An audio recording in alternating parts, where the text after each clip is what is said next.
আজ কিন্তু মিঠি অনেক খুশি, কারণ আজ মিঠির ১ বছরের ইচ্ছে পূরণ হতে চলেছে। কারণ মাম্মা সেই ১ বছর ধরে ভেবে চলেছে কবে তার পরীক্ষা শেষ হবে আর সে সমুদ্র দেখতে যাবে। সমুদ্র দেখার ইচ্ছেটা তার বরাবরই অনেক বেশি, তবে এবছর যেন ইচ্ছেটা একটু বেশিই হয়েছে তার, যে না আমি সমুদ্র দেখবই।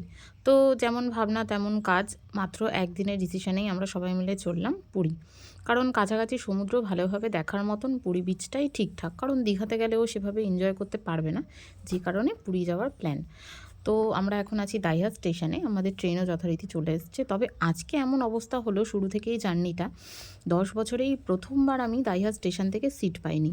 তো মাম্মাকে একটা আঙ্কেলের কোলে বসিয়ে দিয়েছি, আর অনেক কষ্টে করে আমরা চললাম সেই হাওড়ার উদ্দেশ্যে। তবে আমাদের ট্রেনটা হাওড়া থেকে ছিল না, আমাদের ট্রেনটা কিন্তু ছিল শালিমার থেকে। তবে আমরা ট্রেনটা ধরবো সাঁতরাগাছি স্টেশন থেকে।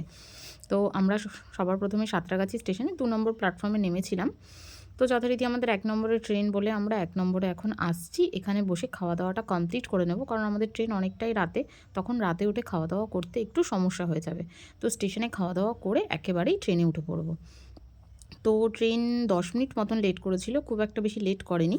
10 মিনিটের মধ্যেই সাঁতরাগাছি স্টেশনে আমাদের ট্রেন ঢুকে পড়েছে। এটা ছিল পুরী স্পেশাল বলে কিছু একটা নাম, যাই হোক আমার খুব একটা ভালোভাবে মনে নেই। তো ফাইনালি আমাদের ট্রেন চলে এসেছে, এখন আমরা ট্রেনে উঠে পড়ব। ট্রেনে উঠেই একদম ঘুমিয়ে পড়ব, ঘুম থেকে উঠেই সকালবেলায় পৌঁছে যাব পুরী। একদম ফার্স্ট সকালে পৌঁছানোর কথা, সামথিং 6টা 10 এরকম কিছু একটা ছিল, আমার মনে পড়ছে না। তো আমি আর মিঠি, আমাদের একটা সিট ছিল মিডিলে আর একটা সিট ছিল আপারে।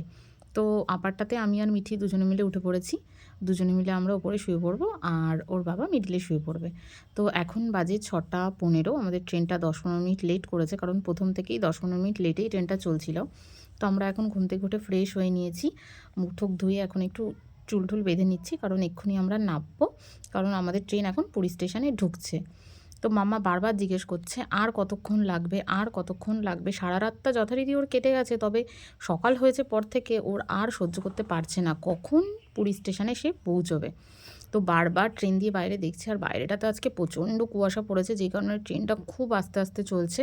কারণ যেভাবে এখন বাইরে ট্রেনের দুর্ঘটনা ঘটে, তো ট্রেনও একটু সামলেই চলে। দেখতেই পাচ্ছ বাইরেটা প্রচণ্ড কুয়াশা, তাও তো এখন একটু কুয়াশাটা কমেছে, আর 10 মিনিট আগে আরও অনেক বেশি কুয়াশা ছিল। তো আমায় বারবার জিজ্ঞাসা করছে ট্রেনটা কোথায়, ট্রেনটা কোথায়। তো আমি ওকে দেখালাম, দেখ ট্রেনটা একদম সেই সীমানায় চলে এসছে, আর কিছুক্ষণের মধ্যেই পুরী ঢুকবে, এখন যেখানে গিয়ে দাঁড়াবে সেখানেই পুরী। তো যথারীতি নিচে পিইউ আড়াই দেখে বলে ফেললো যে ওমা এটাই কি পুরী? আমি বললাম হুম। বলছে হ্যাঁ আমি দেখছি পিইউ আড়াই লেখা। তো আমরা এখন চলে এসেছি পুরী স্টেশনে, এখন নামবো। আর নেমেই আমরা একটা অটো নিয়ে নিয়েছি, অটো না টোটো। তো অনেকক্ষণ দাঁড়ানোর পরে আমরা টোটোটা পেয়েছি, কারণ এখানে দাম নিয়ে সবাই মিলে প্রচণ্ড ঝামেলা করে।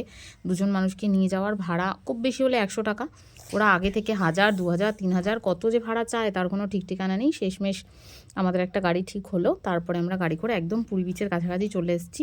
এখন মাম্মা পারলে টোটো থেকে লাফ মেরে সমুদ্রে চলে যায়, বারবার বলছে টোটোটা থামাও আমি সমুদ্রে যাব, টোটোটা থামাও আমরা সমুদ্রে যাব। আর আমরা গেছিলাম 31 তারিখে, যেই কারণে আমাদের মানে রুম পেতে এত ঝামেলা হয়েছিল, এত ঝামেলা হয়েছিল, অনেক কষ্টের পরে একটা কোনো রকম রুম আমরা জোগাড় করতে পেরেছি। তো মাম্মাও খুব খুশি, এখন ও শুধু বলছে আমাকে চেঞ্জ করে দাও আমি সমুদ্রে যাব, আমাকে চেঞ্জ করে দাও আমি সমুদ্রে যাব। তো চলো নেক্সট ব্লগও আস্তে আস্তে খুব তাড়াতাড়ি চলে আসবে, এখন আমরা চেঞ্জ করে সবাই মিলে যাব সমুদ্রে। তো চলো টাটা বাই বাই।